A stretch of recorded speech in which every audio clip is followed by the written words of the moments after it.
बिस्मिल्लाहिर्रहमानिर्रहीम। अस्सलाम वालेकुम नाजरीन, live with doctor Shahid Masood के साथ मैं हूं नाला अली। नाजरीन, वज़ीर आज़म शहबाज शरीफ साहब ने पेशावर धमाके में जख्मियों की आज इयादत की, जबकि फवाद चौधरी साहब को जुडिशल रिमांड पर जेल भेज दिया गया है। इसके अलावा मुआशी सूरत हाल और हुकूमती पॉलिसीज़ पर बात करने के लिए हमारे साथ स्टूडियो में मौजूद होंगे डॉक्टर शाहिद मसूद। अस्सलाम वालेकुम डॉक्टर साहब। वालेकुम जी, आपको सर, मुल्क में बढ़ते दहशतगर्दी के वाक़यात और कौमी क़यादत का इस वक्त एक पेज पर आना और सियासी इस्तेहकाम कितना अहम है, कितना ज़रूरी है? देखिए जी, आज का वाक़या सबसे पहले तो अल्लाह ताला दर्जात बुलंद फरमाए शुहदा के। आमीन।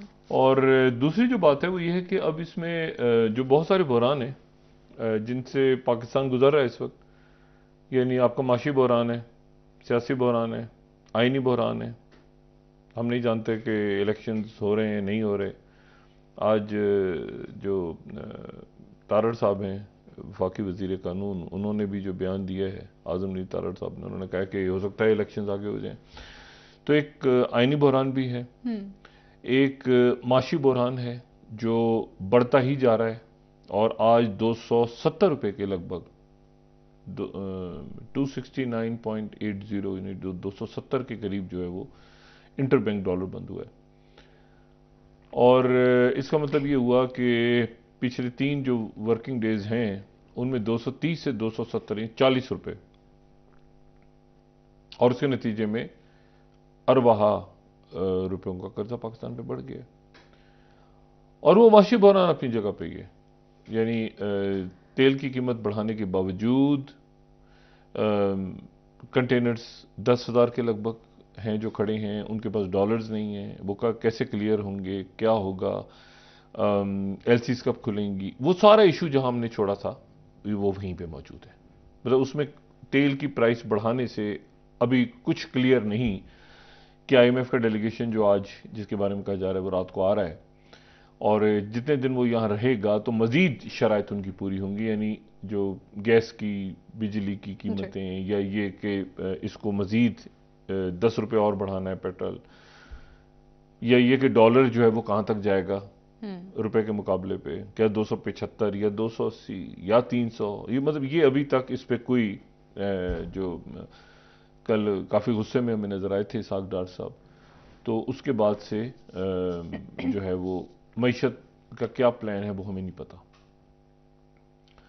अब इसमें जो आज अफसोसनाक वाकया ये दहशतगर्दी का पेश आया है, उस पर बड़ी तवील बहस हो सकती है, बात हो सकती है। एक तो यह है कि आज जो है वो जो दाइश से रिलेटेड अल अज़ाम मीडिया है जी, दाइश खुरासान से रिलेटेड, उन्होंने अपना नया शुमारा जो है वो उनका सामने आया है सूतल खरसां के नाम से, अगर हम दिखा सकें। लेकिन इस सूतल खरसां के अंदर जो है वो एक बात, मुख्तलिफ आर्टिकल्स हैं और मुख्तलिफ लोग उसमें लिखते हैं, ये मुख्तलिफ लोग उसमें आर्टिकल्स लिखते हैं, अगर हम इसको थोड़ा सा बड़ा कर सकें। लेकिन उसमें एक जो तस्वीर है, पुराने आर्काइव्स हैं, फिर इस तरह से ये इसको हम थोड़ा बड़ा करें ना, तो इसमें इन्होंने तालिबान के जो रवाबित चाइना के साथ हैं या जो तालिबान के रवाबित दूसरे मुल्कों के साथ हो रहे हैं, तो तालिबान के को एक तरह से उन्होंने इसमें निशाना बनाया है कि जी यानी दाइश खुरासान, ये सूतल खुरासान के नाम से इनका आज ही इनका ये मैगजीन आया है, और ये कह रहे हैं कि जी ये जो है इसमें यूएई को भी इन्होंने डाला है पहली दफ़ा।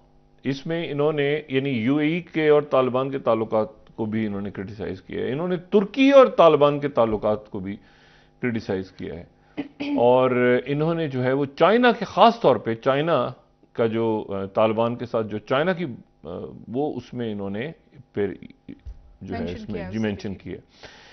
अच्छा, तो ये एक तो ये मेरे लिए ज़रा यानी इसको देखना है कि ये इनके हैंडलर्स कौन हैं। अच्छा, तहरीक तालिबान पाकिस्तान जो है टीटीपी की तरफ से कोई एज सच स्टेटमेंट तो नहीं आई, लेकिन इनके कुछ ट्विटर अकाउंट्स हैं जिनके ऊपर ये कहा गया है कि जी वो खालिद खुरासानी के कत्ल का बदला लिया गया है। कुछ कुछ ट्विटर अकाउंट्स हैं, मैं उनके ऊपर के खालिद खुरासानी का जो किया था तो उसके ऊपर ही पुलिस लाइन पे हमला हुआ वगैरह वगैरह। और जो अफगानिस्तान की एम्बेसी है पाकिस्तान में, उन्होंने कुछ देर पहले इसकी मजम्मत की है। अच्छा, अब ये जो वाकया है इसमें दो तीन बातें हैं। पहली बात तो ये कि इसके बहुत से पहलू हम डिस्कस कर रहे हैं कि जी सिक्योरिटी लैप्स था, किस इलाके में हुआ, कैसे हुआ, यहाँ पे कैमरे इतने सारे लगे हुए, तो हम सुबह से इसको डिस्कस कर रहे हैं मुख्तलिफ जगहों पे। लेकिन इसमें दो तीन और बातें भी हैं बड़ी जो तवज्जो तलब हैं। पहली बात तो ये कि ये तहरीक तालिबान पाकिस्तान का जिस वक्त अटैक हुआ है तो उस वक्त बिलावल भुट्टो जरदारी जो हैं वो रशिया में थे जी। अच्छा, और रशिया में जो बात हो रही थी उनकी आज, उनकी जो सर्जेई लेवरोव के साथ मीटिंग हुई वहाँ के फॉरेन मिनिस्टर के साथ, तो उस मीटिंग में अफगानिस्तान डिस्कस हो रहा था कि अफगानिस्तान के हालात जो हैं वो असेसमेंट हो रही थी अफगानिस्तान के इशू के ऊपर। और ये देखा जा रहा था कि जी अफगानिस्तान के हालात कैसे हैं, और फिर गैस के जो मामलात हैं, यानी ये उन्होंने लेवरोव ने कहा, ये जो 16 स्लाइड है कि Russia to continue developing dialogue with, हम डायलॉग जारी रखेंगे विद स्टिल अनरिकग्नाइज तालिबान, कि तालिबान के साथ हमारे डायलॉग जारी रहेंगे और हम देखते हैं वहाँ के हालात। और फिर वहाँ जो बात असल में हो रही थी वो हो रही थी कि क्या गैस और ट्रेड, लेकिन गैस के हवाले से खास तौर पे देखिए पिछले कुछ दिनों में हमने ये देखा है कि रूस और काजाकिस्तान और उज़्बेकिस्तान के दरमियान गैस के मुआहदे हुए हैं, और उसके नतीजे में जो है वो यूरोप, यानी यूरोप की सप्लाई जब कम हो रही है तो रशिया जो है उज़्बेकिस्तान और काजाकिस्तान के साथ उसके मुआहदे यहाँ पे, यानी टूवर्ड्स ईस्ट, या आप समझें कि टूवर्ड्स उन इलाकों के जो कि यूरोप से दूर हैं, तो रशिया अपनी पाइपलाइंस और अपने मामलात को बेहतर कर रहा है। अच्छा, ये दो सेंट्रल एशियन स्टेट्स तो हो गई ना, काजाकिस्तान और उज़्बेकिस्तान के साथ, और इसी महीने वो एग्रीमेंट साइन हुए हैं उनके। अब जो पाकिस्तान से उनकी जो बात हो रही है वो भी ये है कि मतलब आपको पता है कि तुर्की के साथ उनका एक माहिदा रशिया का हुआ है कि टर्की को हब बना दिया जाएगा गैस का, और टर्की से फिर आगे गैस जाएगी। और ये सारे जियोपॉलिटिकल खेल है, ये एक लार्जर ग्रेट गेम है यहाँ पे, ठीक है। और ग्रेट गेम के अंदर भी ये देखना है कि चाइना, इसमें रशिया, इसमें सेंट्रल एशिया, इसमें मिडिल ईस्ट के मुख्तलिफ ममालिक, इसमें इंडिया, इसमें जो आसियान कंट्रीज़ हैं, यानी इस ग्रेट गेम के अंदर, और अफ्रीका, मतलब ये एक बड़ा लार्जर गेम है। अच्छा, एन उस वक्त ये सारे मामलात हो रहे हैं यहाँ पे, और ये जो गैस की बात हो रही है कि पाकिस्तान तक गैस कैसे पहुँचाई जाए फ़ौरन, तो रशिया उसमें इंटरेस्ट ले रहा था कि जी अफ़गानिस्तान अगर जो है वो जो है वो अगर अफगानिस्तान के हालात स्टेबल होते हैं तो यहाँ से थ्रू अफगानिस्तान लाई जाए। अच्छा, अब एक बात बड़ी इसमें इंटरेस्टिंग है, और वो ये है कि रशियंस जो हैं वो जो दाइश खोरासान हैं उसको कहते हैं कि एंग्लो अमेरिकन प्रोजेक्ट है। एंग्लो अमेरिकन, जी, एंग्लो अमेरिकन प्रोजेक्ट करार देते हैं। और उनके जो मुख्तलिफ, अगर आप उनके लोकल रशियन जो लैंग्वेज में कोशिश करूँगा वो दिखाएं यहाँ पे, तो उसमें एंग्लो अमेरिकन प्रोजेक्ट कहते हैं, और वो कहते हैं एजेंडा है उनका कि इस इलाके को डिस्टेबलाइज किया जाए। ये रशियन के चार्जेस हैं, और वही कह रहे हैं कि अब वो यहाँ पर सेंट्रल एशिया और नॉर्थ कॉकेसस और साउथ कॉकेसस, इन इलाकों में जो दाइश और ये सारे आ रहे हैं तो इनको अमेरिका सपोर्ट कर रहा है। लेकिन मैंने आपसे कहा ना कि इसमें जो है वो एक लार्जर गेम है, डेफिनेटली, बिल्कुल ऐसा। अच्छा, अब इसमें मतलब ये उस वक्त सारा चल रहा है सिलसिला, मतलब तापी, मुझे नहीं पता कि तापी गैस पाइपलाइन आगे यानी जाती है नहीं जाती, वो ईरान के अंदर एक डिस्टेबलाइजेशन है। अफगानिस्तान जो है वहां पर की प्लेयर जो है वो रशिया और चाइना है अमेरिका के जाने के बाद, तो फिर टीटीपी को हैंडल कौन कर रहा है? और इस कदर मैसिव लेवल पे, यानी 44 शहादतें हो चुकी हैं अभी तक, 44 सर। और यानी कोई ऐसी फोर्सेस हैं जो प्रोवोक कर रही हैं कि पाकिस्तान अटैक करे अफगानिस्तान की सॉइल पे और वहां पर टीटीपी को और इनको करे। तो जरा ये अच्छा, चाइना एक बड़ा मेजर प्लेयर है अब अफगानिस्तान के अंदर, सेंट्रल एशिया के अंदर, एससीओ के अंदर। तो ये एक बड़ी ऐसी सिचुएशन है जो बड़ी कॉम्प्लेक्स है। किसको कौन हैंडल कर रहा है, किसके हैंडलर्स कौन है, किस फोर्स के पीछे कौन है, चाइना रशिया यहाँ पे मौजूद हैं, यहाँ पे कौन डिस्टेबलाइजेशन करना चाह रहे हैं। तो बहुत सारी रियासतें बहुत इसको सोच समझ के, यानी आप देखिए ना कि वहाँ पर रशिया में प्रेस कॉन्फ्रेंस हो रही है कि जी अफगानिस्तान के साथ हम बात, और यहाँ पे ब्लास्ट हो गया। अच्छा, तो इसमें देखना भी ये है कि ये कौन से ग्रुप्स यहाँ पे, क्योंकि हो तो पाकिस्तान की सॉइल पे रहा है ना, तो अल्टीमेट रिस्पॉन्सिबिलिटी तो पाकिस्तान की है कि हमारी सॉइल पे हो रहा है, हमारी सॉइल पे हो रहा है और हाईली सिक्योर्ड इलाके में हुआ है। इससे ज्यादा सिक्योर्ड इलाका क्या होगा कि वो वहां पर 100 कह रहे हैं कि कैमरे लगे। अब किया किसने है, अब ये मतलब इसको आप इसकी जिम्मेदारियां तो सब कबूल करेंगे ना, ये इसने कर दी जिम्मेदारी कबूल, इसने कर दी। सवाल यह है कि वहां तक पहुंचा कैसे, और ये वो इलाके हैं जहां पर बरसहा बरस से ये वॉर ऑन टेरर और उससे पहले से यहां पर सिक्योरिटी मतलब बहुत ज्यादा है, बहुत ज्यादा। तो फिर ये कैसे हुआ, यहां पे कौन से ऐसे अनासर आ गए कि अफगानिस्तान की सॉइल से। अब वो रवायती वक्त नहीं है कि हम कह देंगे जी वो मतलब इंडियन कॉन्सुलेट खुले हुए हैं वहां पे और वो सब पैसे दे रहे हैं, नहीं। अब इस वक्त ये देखना है कि ये कौन से अनासर हैं, ये कौन दो खुदकुश हमलावर थे, कहां से आए, इनको और एक हाईली सिक्योर्ड इलाके में वो दाखिल हुए और उसके बाद उन्होंने अपने आप को ब्लास्ट किया। अफगानिस्तान से आए, उनके कैरियर्स कौन थे, उनको लेकर कौन आया, कहाँ ठहरे, अफगानिस्तान की सॉइल पे हैं तो एग्जैक्टली उनको पिन पॉइंट करना जरूरी है। फिर ये कि असल बात है कि उनके हैंडलर्स कौन है, पीछे कौन है। मतलब मैं ये बात ऐसे ही फजूल थी कि जी वो तो खुद ही जनाब टीटीपी उठ गई है और ये जो टीटीपी जो है गुस्से में और पाकिस्तान से वो करेंगे और वो अफगान तालिबान अलग हैं और दाइश अलग है। नहीं नहीं, इनके हैंडलर्स कौन हैं ये देखना जरूरी है कि इनके पीछे कौन सी फोर्सेज हैं जो इस इलाके को डिस्टेबलाइज करना चाह रही हैं। अच्छा, टॉम वेस्ट भी यहाँ पे थे। ये अब मुझे एग्जैक्ट नहीं पता कि आज वो यहाँ पे लेकिन ये मैंने जो उनका देखा है स्टेट डिपार्टमेंट का कि स्पेशल रिप्रेजेंटेटिव जो 19 स्लाइड है कि जो पाकिस्तान में सॉरी जो अफगानिस्तान के स्पेशल रिप्रेजेंटेटिव हैं, यानी जो ज़ुल्म खलीजात की जगह है, ज़ुल्म खलीजात की जगह जो टॉम वेस्ट आए हैं, तो स्टेट डिपार्टमेंट की ये प्रेस नोट है उनका, और वो कह रहे हैं कि special representative of Afghanistan Tom West जो हैं travel to Pakistan, Germany, Switzerland. ये इन्होंने 29 जनवरी से इन्होंने पाकिस्तान और उसके बाद फिर जर्मनी और स्विट्जरलैंड का इन्होंने दौरा करना है। ठीक है। अच्छा, ये बड़ी यहां पर मैंने आपसे कहा ना कि अच्छा वो भी स्टेबलाइज करने की अमेरिका जो है, America, Russia, China, middle eastern countries, Armenia, Azerbaijan और इस वक्त ईरान, ये इस वक्त पूरा एक यहाँ पे टर्मोइल है बहुत ज्यादा। और बड़ा जरूरी है रियासतों के लिए कि वो जो भी वो एक्यूरेट इंटेलिजेंस के ऊपर कि कहीं कोई गलत फहमी भी ना पैदा, एक्यूरेट इंटेलिजेंस के ऊपर वो डिप्लोमेटिकली, और उसके बाद फिर अगर डिप्लोमेसी से बात नहीं होती, क्योंकि वैसे मैंने कहा ना कि इसके पीछे कौन है, मतलब इनके स्पॉन्सर्स कौन है, कौन चाह रहा है डिस्टेबलाइज करना, कौन इन इलाकों को।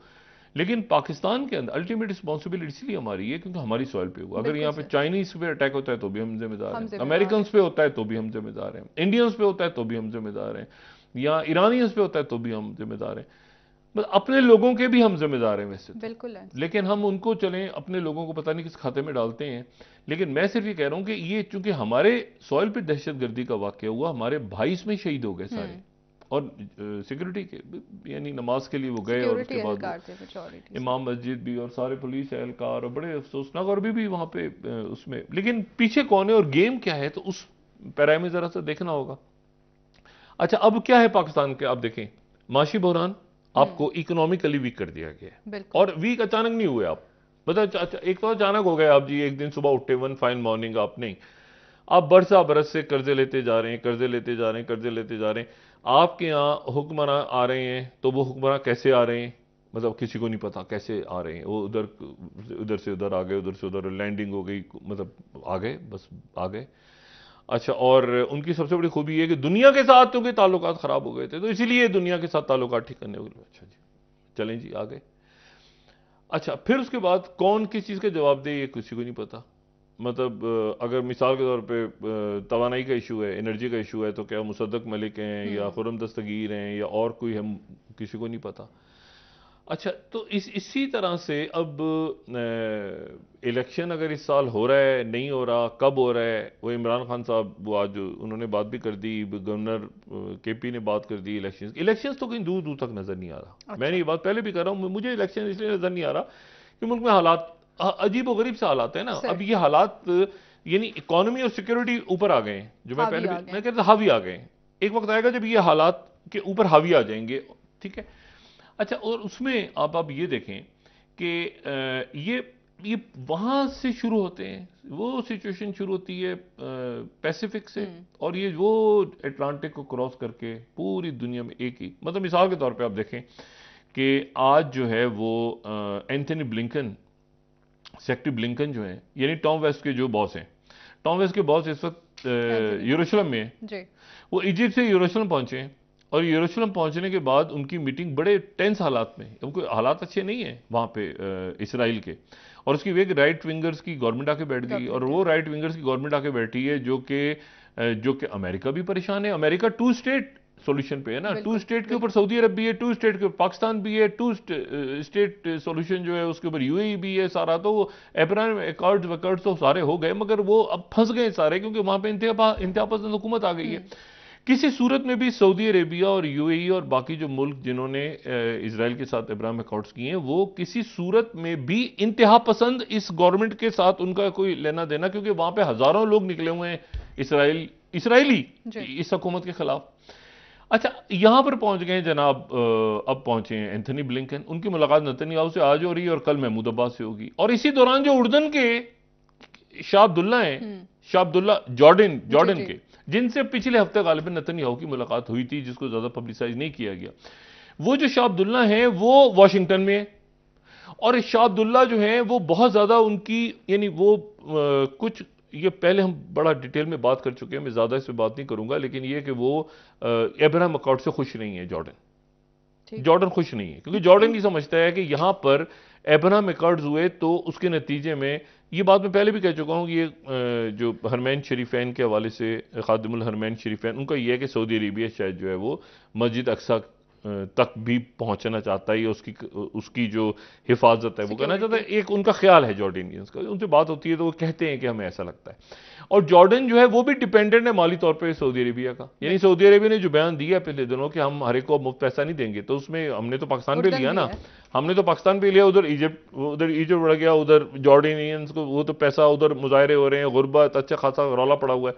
तो जॉर्डन, ये जितना वेस्ट बैंक में हो रहा है, ये सारा भी गजा में नहीं हो रहा, ये सारा वेस्ट बैंक में हो रहा है। यानी वेस्ट बैंक में ही जनीन के अंदर ये शहीद हुए फलस्तीनी, यहां पर वेस्ट बैंक के अंदर ही वो उसने रिटेलिएट किया, वो जो फलस्तीनी नौजवान उसने जाके सिनेगॉग के बाहर मार दिए इसराइली। ये सारा वेस्ट बैंक में हो रहा है। वेस्ट बैंक में जो भी कुछ होता है, यानी दरिया उर्दन के मगरबी किनारे पे, उसका असर जॉर्डन पे पड़ता है फौरी तौर पे। यानी उधर पहली महंगाई, मुजाहरे, ये, और वहां पर एक ये है, वहां पर अभी तक फीलिंग है शाह अब्दुल्ला को कि 2021 में जो उनकी हुकूमत गिराने के लिए कोई साजिश हुई थी, शहजादा हमजा के पीछे शायद कोई अरब मुल्क थे, और ये बिल्कुल।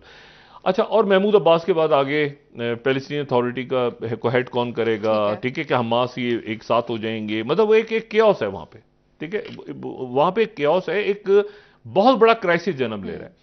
इस क्राइसिस में जो है वो इसराइल बहुत ज़्यादा यूक्रेन के भी जो है वो मतलब यूक्रेन को सपोर्ट बहुत ज़्यादा नहीं कर रहा, ताकि रूस ज़्यादा नाराज़ ना हो जाए। और इसराइल जो है वो खुद भी इस वक्त हिला हुआ है, क्योंकि इसराइल के अंदर इस गवर्नमेंट के आने से, अच्छा कहाँ से आए ब्लिंकन आए जनरल सीसी से मिलकर। जनरल सीसी कहाँ थे? कल आर्मीनिया में बात की।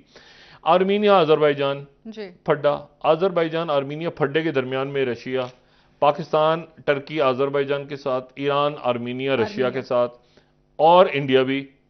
अच्छा, वो सीसी थोड़ा सा नाराज सऊदी अरेबिया से, लेकिन इंडिया के रिपब्लिक डे में, ठीक है, मतलब इन सारे इवेंट्स को देखेंगे ना, तो ये इनको आप आइसोलेशन में नहीं देख सकते, इनको आपको देखना पड़ेगा कि आप कनेक्ट हो रहे हैं डॉक्टर। फिर उसके बाद ईरान में जो अटैक हुआ इस्फहान में, तो वॉल स्ट्रीट जर्नल ने उस पर क्लेम किया, और बड़ा खुल के क्लेम किया कि जी ये तो मोसाद ने की है, इसराइल का हाथ है, और मोसाद ने की है, और ये इस्फहान में जो अटैक हुआ है, तो इसको तो खुल के फिर जो है वो न्यूयॉर्क टाइम्स, जो पहली स्लाइड है, slide launched, drone attacks on Iranian facility official से, और फिर उसके बाद जो है वो वहाँ के जो लोकल मैगजीन्स वगैरह हैं सारे वो भी उसको कर रहे हैं। अच्छा, अब ड्रोन अटैक जो डॉक्टर साहब, ईरान की जानिब से क्या इस पर कोई रिएक्शन दिया जाएगा? क्योंकि नहीं, हमेशा ईरान ने कहा है कि ये अटैक एक हुआ है लेकिन मामूली नुकसान हुआ है। वो ये कह रहे हैं कि जी अच्छा, अब ये जो अटैक है ना सवाल ये है कि क्या इस अटैक का अमेरिकन को पता था या नहीं पता था। अमेरिकन ने क्वाइटली एक मैसेज भेजा ईरान को कि हम इसके पीछे नहीं है, सही, हम इसके पीछे नहीं है, पेंटागन की तरफ से, मतलब पेंटागन की तरफ से नहीं, यानी एक साइलेंट मैसेज आया है ईरान को कुछ स्टेटमेंट नहीं आई, कोई बयान नहीं आया, एक मैसेज आया है कि इसके पीछे हम नहीं है। सवाल यह है कि ये अटैक उस वक्त हुआ है जब जो विलियम बर्न्स हैं सीआईए के डायरेक्टर वो मौजूद थे यरूशलेम के अंदर। अच्छा, अब इस पूरे सिनेरियो को आप देखें ना, इस पूरे सिनेरियो, ये पाकिस्तान एक प्रॉपर अंदाज में डिस्टेबलाइज हो गया है। देखिए, आपका आईनी, सियासी, सबसे बढ़ के माशी, सबसे बढ़ के माशी, ये आप इसको बिल्कुल यानी 270 पे चला गया डॉलर, और अचानक आए जनाब परेशान हाल से इसहाक डार साहब कह रहे मुझे पता ही कुछ नहीं था। देखिए, मैं यूएई गया, आज यूएई के प्रेसिडेंट ने यहाँ पर आना था एमपीसी ने, वो नहीं आए। अच्छा, बारिश की बात की गई, लेकिन वो यहाँ आते तो शायद वो अलामिया जारी होता जिसमें हमें पता चलता कि $2 बिलियन जो हैं वो $2 बिलियन वो उन्होंने मजीद देने का कहा है, और 1 बिलियन का क्योंकि पिछले अलामिया में वो 3 बिलियन नहीं है, अभी तक हमारे पास 3.1 बिलियन है हमारे, जो अब 3.1 बिलियन के साथ इसमें 2 बिलियन यूएई के हैं जी बिल्कुल, या सऊदी अरब के हैं, मुझे ये भी नहीं पता। मैंने आप पूछा वज़ारत ख़ज़ाना, मैंने कहा 3.1 बिलियन में किसके हैं, तो आगे से वो जो अब वहां पर भी परेशानी पे फिर बात होती है ना। मैंने कहा जी अजीब आप लोग हैं, सऊदी पूछेंगे कि हमारा पैसा किधर, आप कहेंगे तो हमने यूएई का खर्च किया है। यूएई वाले पूछेंगे हमारा तो नहीं खर्च किया, आप कहेंगे नहीं हमने सऊदियों को खर्च किया, क्योंकि 4 अरब दोनों से लिए हुए हैं ना, आपने खर्च नहीं करने थे, 3.1 पड़े हैं आपके पास। तो इशू ये है कि ये तो अजीब सी किस्सा हो गया ना कि पैसे उन्होंने रखवाए हैं, आपने उसमें खर्च कर लिए, और अब आप कह रहे हैं 1 अरब और दो। डॉक्टर तो वो जी क्लैरिटी की बात करें, इसहाक डार साहब जब माजी की हुकूमत रही पीटीआई की, तो उस वक्त काफी तनकीद करते हुए हमें नजर आए, इंटरव्यूज भी देते नजर आए हुकूमती उस वक्त के पॉलिसीज पर। तो क्या उनको इल्म नहीं था? उनका ये कहना कि उनकी लाइल्मी थी। देखिए, मैंने कल भी बात की थी, मैं दोबारा कह रहा हूं कि डार साहब को चला जाना चाहिए। डार साहब इसको अगर मतलब एहसन इकबाल साहब को दे दें, खुर्रम दस्तगीर को दे दें, नवीद कमर को दे दें, शख्सियत से ये संभल जाएगी? नहीं, मकसद है कि कम से कम थोड़ा सा वो एक बात करके उनको आप पकड़ तो सकते हैं ना बाद में कि जी आपने ये बात क्यों की थी एहसन इकबाल साहब, ये नवीद कमर साहब आपने बात क्यों की थी, आप ये मतलब और बहुत सारी शख्सियात हैं। खुर्रम दस्तगीर आप पकड़ लें उनसे कि खुर्रम दस्तगीर आपने बात क्यों की, वो आजाद करेंगे। इसहाक डार साहब को बात नहीं कर सकते, उसकी वजह यह कि इसहाक डार साहब जो है वो नवाज शरीफ साहब के रिश्तेदार हैं। अब जब रिश्तेदार हैं तो फिर क्या बात करेंगे? देखिए ना, वरना तो 1 मिनट में मिफ्ता इस्माइल हो तो फारिग हो जाते कैबिनेट से। मतलब ही कि वो नहीं, मकसद नहीं, इसहाक डार तो वैसे फारिग हुए हैं ना, मौजूद तो हैं ना, एज वो तो कॉन्फिडेंस के साथ घूमते फिर रहे हैं इधर उधर। वो इशू ये है कि मईशत के ऊपर इतना बड़ा डिजास्टर जो हुआ है कि वो डिसीजन ही नहीं कर सकते। अच्छा, अब आगे बढ़ो, आगे मतलब देखें ना, मतलब अल्लाह ताला ठीक करेगा, आईएमएफ करेगा, और सबसे नहीं, इन्होंने जो सबसे बड़ी जो गड़बड़ इन दिनों में हुई है ना, देखिए सारी बातें अपनी जगह, सारे हमें भी मसाइल पता है, आईएमएफ आगे पीछे मईशत है, ये जो आके जनीवा से वापस आके जो इन्होंने बात की है ना कि 100 बिलियन आ गए, अब खुदा का अगले कल से यानी ये भी नहीं कह रहे कि जी होगा 2-3 महीने में ठीक होगा, अगले हफ्ते से डॉलरों की बारिश शुरू हो जाएगी। यानी आप इनके बयान सुने ना तो आपको आप कहते हैं यार 1 मिनट ठहर जाओ। तो ये जो चीजें हैं ना, इस तरह की बातें, या सियासत कर लें, या मईशत संभाल लें, या मुल्क के बाकी इशू सिक्योरिटी को देख लें, ना सिक्योरिटी संभल रही है। अच्छा, मरीम नवाज साहिबा गलत वक्त पे, इंतहाई गलत, कहते रहे मतलब गलत वक्त पे गलत जगह, मतलब wrong time at the wrong place, वो मतलब गलत वक्त पे गलत जगह पे गलत उसमें मरीम नवाज साहब आ गए। सियासी सरगर्मियां, कौन सी सियासी सरगर्मियां? यहां पे एक महंगाई का तूफान, सर ब्रेक का वक्त हुआ डॉक्टर साहब, एक तूफान आने वाला है, क्योंकि अब आपके पास डॉलर खत्म है, वो कुछ भी नहीं हुआ। अभी आईएमएफ रात को आएंगे वो लोग, फिर वो शुरू करेंगे बातचीत, फिर उसके बाद कि मार्च में $1 बिलियन आएंगे, फिर उसके बाद कोई इलेक्शन होगा नहीं होगा, सियासी अदम इस्तेकाम, सिक्योरिटी का बहरान खड़ा हो गया। देखिए ये जो इशू है ना, ले लेते हैं, एक वापस आके बात करते हैं सिक्योरिटी कंसर्न्स पर भी। नाजरीन, एक ब्रेक, हमारे साथ रहिए।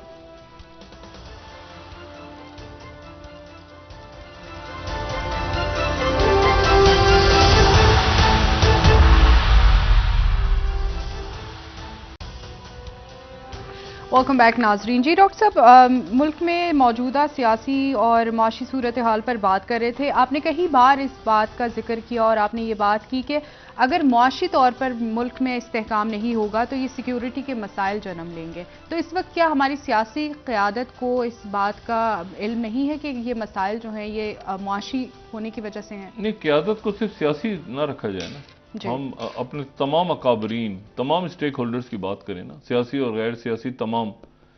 इशू ये है कि आपका economic meltdown, political meltdown, constitutional meltdown कह लें या क्राइसिस कह लें या इसको आप एक भंवर कह दें, जो फंसे हुए हैं लोग सारे। इलेक्शन होगा नहीं होगा, अदालतें फैसला करेंगी, इलेक्शन कमीशन फैसला करेगा, गवर्नर फैसला करेंगे, जो केयर टेकर वजीर आला हैं वो फैसला करेंगे। अब जो हालात मुल्क में डेवलप हो रहे हैं उनके जिम्मेदार कौन हैं? क्या ये केयर टेकर गवर्नमेंट्स हैं या ये कि मतलब है कि देखिए बहुत कुछ गड़बड़ हो रहा है ना, और इसमें आपके खारजा ताल्लुकात खराब हो रहे हैं। जो आप एक बात करके आप रशिया में खड़े होकर एक बात कर रहे हैं और साथ ही अफगानिस्तान डिस्कस कर रहे हैं अफगानिस्तान के अंदर, आप फिर उसके बाद आप क्या क्या कहेंगे? अफगानिस्तान के अंदर से डिस्टेबलाइजेशन हो रही है। भाई जहां से भी हो रही है आपकी सॉइल पे हो रही है। चाइनीज ने भी कहा था कि आप हमें सिक्योरिटी, हमारे लोगों की सिक्योरिटी कॉम्प्रोमाइज नहीं होनी चाहिए। ठीक है, आप नहीं कर सकते तो हम प्रोजेक्ट रोक देंगे। अब इशू ये सारा कि अब ये इतना बड़ा वाकया जो पेश आया, ये पेशावर में पेश आया, ये वाकया जो है ये किसी और मुल्क के हिस्से में भी पेश आ सकता था। ठीक है, वो दो आदमी खुदकुश हमलावर जो है वो जा सकते थे, वो बस में बैठ के जाते और किसी और सूबे में किसी और शहर में निकल जाते। तो ये मामला बड़े संगीन है। और यहां जब ये नहीं पता कि कौन क्या कर रहा है, मैंने आपसे कहा ना कि ब्लैकआउट होता है तो बिजली का, तो 24 घंटों के बाद हमें बताया जाता है कि जी एक कमेटी बन गई और कमेटी की रिपोर्ट का, ये बहुत बड़ी इवेंट्स हैं। ये जो जिस दिन ये ब्लैकआउट हुआ है पूरा मुल्क बंद हो गया है, रात दिन गुजर गया, रात हो गई, यूपीएस बंद होनी शुरू हो गए, क्राइसिस 17 घंटे कहीं उससे भी ज्यादा। इशू ये है कि वो इसकी प्रॉपर आपको बताना चाहिए लोगों को आके, ठीक है, कि क्या हुआ है। और ये पै दर पै हो रहे हैं वाकया। यानी कल सुबह दिन का आगाज होता है, वो जनाब आपकी एक यहां पे वो बस गिर गई और खाई में बस गिर गई, उसमें जिंदा लोग जल गए, उसमें ज्यादातर खवातीन और बच्चे थे, उसमें 46 के करीब की तो लाशें नहीं पहचानेंगे, डीएनए टेस्ट हो रहे हैं उनके। फिर एक कश्ती डूब गई, उसमें 18 बच्चे। फिर उसके बाद एक दिन खत्म नहीं होता, फिर वो 35 रुपए का ऐलान हो जाता है थोड़ी देर के बाद, 35 रुपए कुछ नहीं जी, खुदाफिज। और मतलब उसकी वजाहत, भाई कोई आप बताएं क्या हुआ, किसी पे रिस्पॉन्सिबिलिटी फिक्स आप करेंगे? ये 35 रुपए अचानक आप करके अब रिव्यू में जा रहे हैं आपके जी, वो हमने पुराने जुलाई से शायद अभी 600 रुपया, कोई 600 अरब कह रहा है, कोई 400 अरब कह रहा है, खुद इनके अंदर रिवीजन हो, कहते हैं आईएमएफ को मूड देके बात करेंगे। तो बात यह कि आईएमएफ का मूड अगर खराब होगा तो आप मतलब कुरान तूफान गिरा देंगे। आपने वो काम नहीं करना जो कि आपने करना है, वो काम नहीं करना जो आपको करना चाहिए। वो क्या है कि इसकी आप बदमाशियां आप अपनी खत्म करें, आप अपनी गाड़ियां, आप अपने खर्चे, आप अपने वो जो आपको कमेटी ने कहा है कि 30 अरकान बहुत बड़ी काबीना है। ये 7-8 से ज्यादा नहीं होने चाहिए वजीर पाकिस्तान में, ठीक है ना। 30 वजीर उन्होंने कहा है कि आप करें, क्योंकि आपके 80 के करीब वजीर हैं। उन्होंने कहा 30 कर दें भाई, वो 30 पे उसके कमेटी फारिग हो गई। इशू ये है, वो 90 अरब आपको एक तरक्याती मनसूबों के लिए चाहिए, बाकी दूसरे चाहिए। गाड़ियां मंगवाए जा रहे हैं बाहर से, लग्जरी गाड़ियां। इशू ये है कि ये रिफॉर्म्स कैसे, मुझे बताएं कि आप ये मुल्क नहीं आगे, एक जगह चल के वो खत्म हो जाता है ना, एक जगह रुक जाता है, एक जगह ट्रक की जो मैं बार बार बात कर रहा हूं, फिर उसके बाद आपको उसमें फिर सर्जरी का भी शायद वक्त नहीं है। ये मैं आपको फैक्ट बताऊं, अब वरना क्योंकि सर्जरी के बाद जो है, सर्जरी से भी नहीं, एम्पुटेशन करनी पड़ जाती है, आपको एम्पुटेट करने पड़ जाते हैं कि लिम्स काट दो, ठीक है ना। सर्जरी तो होती है ना कि आप उससे कहने कि एब्सेस हो गया पैर में, तो यार इसको किसी तरह ठीक कर देते हैं, पस निकाल देते हैं, ये कर देते हैं, वो करते हैं, छोटा सर्जिकल प्रोसीजर, एब्सेस ड्रेनेज कर देते हैं। वो अगर वो भी नहीं आपका फैल रहा है, सेप्टिसीमिया हो रहा है, बाकी हो रहा है, गैंग्रीन, तो उसके बाद एम्पुटेशन, टांग काटनी पड़ती है। इशू ये सारा कि आपको वो पेनाडोल का वक्त भी निकल गया, उसके बाद एंटीबायोटिक का वक्त भी निकल गया, उसके बाद वो आपका जो है वो एब्सेस बन गया, वो ड्रेनेज का वक्त भी निकल गया। अभी गैंग्रीन है, गैंग्रीन की स्टेज पे जहां एम्पुटेशन करनी है आपने, ये भी नहीं करेंगे तो बंदा मर जाएगा। इसके अगली तो ये स्टेज है ना कि सेप्टिसीमिया होगी, शॉक में गया, बंदे की डेथ हो गई। इशू ये है कि हम यहां पर पहुंचे हुए हैं इस वक्त। इसमें आप ये नहीं कर सकते कि एक आपके पास कोई बादशाह सलामत आ गया, आपने उनसे पैसे ले लिए, एक आप गए आपने उनसे पैसे ले लिए, इनसे लेके उनको दे दिए, उनसे लेके, और मुल्क कौन से हैं? इसमें आईएमएफ तो बाद में आ रहा है, इसमें चाइना भी है, इसमें सऊदी अरेबिया भी, यूएई भी है, ठीक है। इसमें वो मुल्क हैं जिन्होंने आंखें बंद करके बैठे होते थे हम जाएंगे यार, वो हमारे पैसे, वो आपसे कह रहे हैं रिफॉर्म्स करो। अच्छा रिफॉर्म्स क्या करो? वो आपसे ये नहीं कह रहे कि सिर्फ ये थोड़ी कह रहे हैं कि बिजली के चोरी और ये पावर सेक्टर। हमारे यहां लोग इस बात करते हुए घबरा रहे हैं इस बात से कि उनको पता ही नहीं कि यार आगे किसने, किस उचक्के ने किस जगह बैठ जाने जाके। अरबों रुपया, अरबों डॉलर तो उनके पास पड़े हुए हैं, यहां से लूटा हुआ पैसा के बाहर नहीं है। देखिए ना, ये आप सब बात वही कि जी अच्छा फलां ये है तो इसको ये बारी मिलेगी, वो उसी सर्कल में आ गए हैं ना, दोबारा उसी घन चक्कर में दोबारा फंस गए हैं जहां से अब 4 साल पहले निकले थे। वो क्या थी? माशी दहशतगर्दी। क्या माशी दहशतगर्दी नहीं हुई इस मुल्क में? क्या इस मुल्क, ये जो लफ्ज मैं इस्तेमाल करता था इकोनॉमिक टेररिज्म, क्या ये माशी दहशतगर्दी का निशाना नहीं बने आप इस वक्त? कि आपके पास अगर आप 2 अरब डॉलर को भी निकालते तो 1 अरब है। क्या ये दहशतगर्दी, क्या इसकी वजह से आपकी सिक्योरिटी कॉम्प्रोमाइज नहीं हो रही? क्या इसकी वजह से आप डिप्लोमेटिकली वीक नहीं हो रहे? क्या, क्यों? उसकी वजह यह है कि ये चंद लोग, क्या अब ये लफ्ज आना नहीं शुरू हो गया? Elite capture. एलिट क्या है? बदमाशिया है ना, और क्या है एलिट? मतलब कोई बड़े मोअज़्ज़ज़, कोई बड़े, कोई पढ़े लिखे, कोई आलिम फाजिल, कोई ये लोग हैं कोई? ये तो उसका बच्चा, उसका मामा, उसका चाचा, उसका ये वो चंद लोग हैं बदमाशिया। अच्छा, और वो उन्होंने कब्जा किया। अब आईएमएफ आपसे ये तो नहीं कहेगी ना भाई, आईएमएफ आपसे कहेगी कि जी आप अपने खर्चे कम करें। खर्चे कैसे कम करें मुझे बताएं? खर्चे कम करने के लिए आप काबीना नहीं कम कर सकते।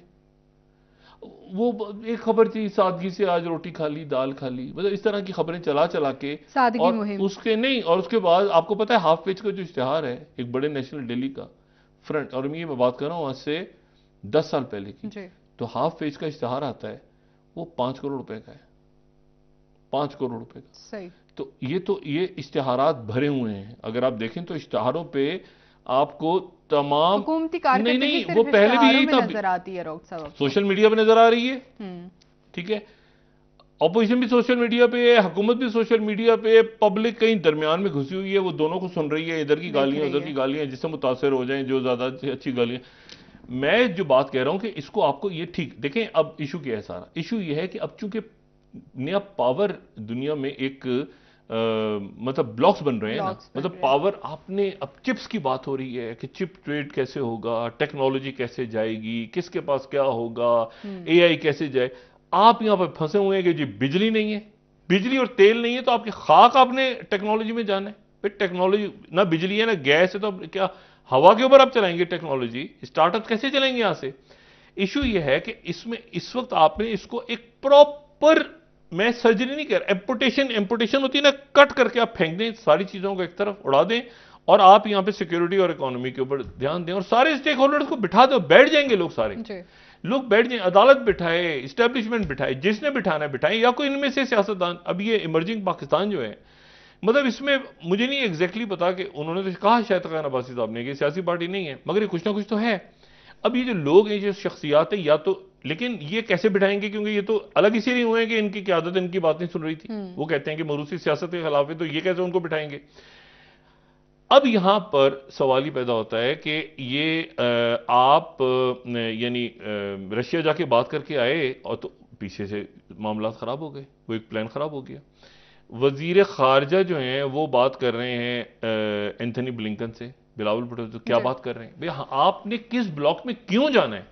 आपको क्या जरूरत? जब तक आप मुल्क नहीं, आप मुल्क के अंदर के इश्यूज अगर आपके ठीक नहीं हो रहे हैं, और आपके वजीर खजाना सफीरों से मिल रहे हैं यहाँ पे और कह रहे हैं भाई हमारी मदद कर दो और ये कर दो, पैसे दे दो, तो आपने खा किसी ब्लॉक में जाना है इस वक्त?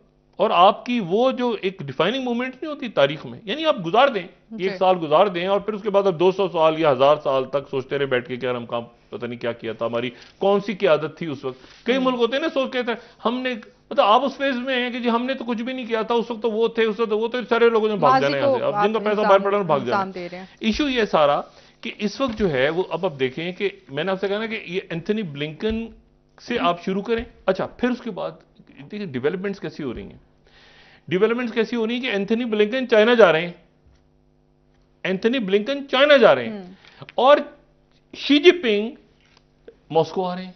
यानी अब देखें दुनिया किसी ऐसी डगर पे जा, और मैं अभी आज इनका पढ़ रहा था जो ताश वालों ने शी जिनपिंग का अनाउंस किया है, उन्होंने कहा कि जी हमने इनवाइट किया था और हम बड़े खुश हैं कि वो यहाँ पे आ रहे हैं। ये 18वीं स्लाइड जो है, Xi Jinping visit to Russia to be main event bilateral agenda for 2023। ये बड़ा इंपॉर्टेंट है कि शी जिनपिंग का मॉस्को का दौरा, ठीक है, और वो दौरा जाहिर है कि एक्सेप्ट हो गया है। अच्छा, रॉयटर्स ने फिर उसके साथ ही एक और अफसोस, बड़ी परेशान कुन खबर है जो 20वीं स्लाइड है कि अमेरिका जो है उसने वार्न किया है कि टर्की में फिर टेररिस्ट अटैक्स हो सकते हैं। अच्छा, ये अब इशू ये है सारा कि पहले तो जरा अपने मुल्क के अंदर के ये मैन मेड क्राइसिस संभालें किसी तरह। हम लोग या तो आपस में बैठ जाएं सारे। ये इसहाक डार साहब की गलती नहीं है माशी इश्यूज, ये हम पहले भी कह चुके हैं। ये माशी जो भंवर में फंसे हुए हैं, ये सिर्फ इसहाक डार साहब की गलती ये हुई है कि उन्होंने कहा कि सारा ठीक हो जाएगा जी। वो वहां से अगर ये 5-6 महीने पहले ले जाते, 6 महीने पहले ले जाते, तो ये किस्तों में चीजें हो जाती, एक साथ बम नहीं गिरता सर पे।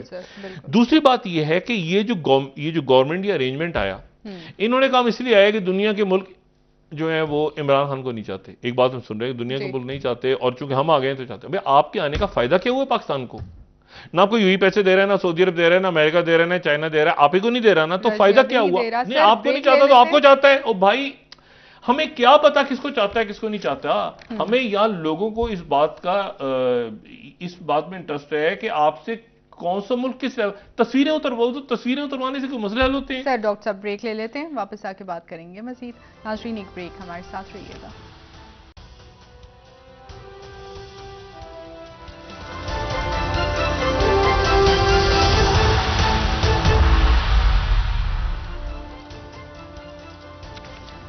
वेलकम बैक नाज़रीन। जी डॉक्टर साहब, फवाद चौधरी साहब को भी जुडिशल रिमांड पर जेल भेज दिया गया है आज, और इसको सियासी इंतकाम कह रही है पीटीआई की जो क़यादत। मज़ीद गिरफ्तारियां, उनकी क़यादत कह रही है कि मज़ीद गिरफ्तारियां। शेख रशीद साहब, आज वो लाल हवेली का सारा दिन सिलसिला चलता रहा, फिर कोर्ट से उनको कितनी रिलीफ मिली है कितनी नहीं, वो कल तक क्लियर होगा। गिरफ्तारियां बहुत सी, और दरमियान में मैंने आपसे कहा ना, ये सियासी अदम इस्तेकाम बढ़ेगा।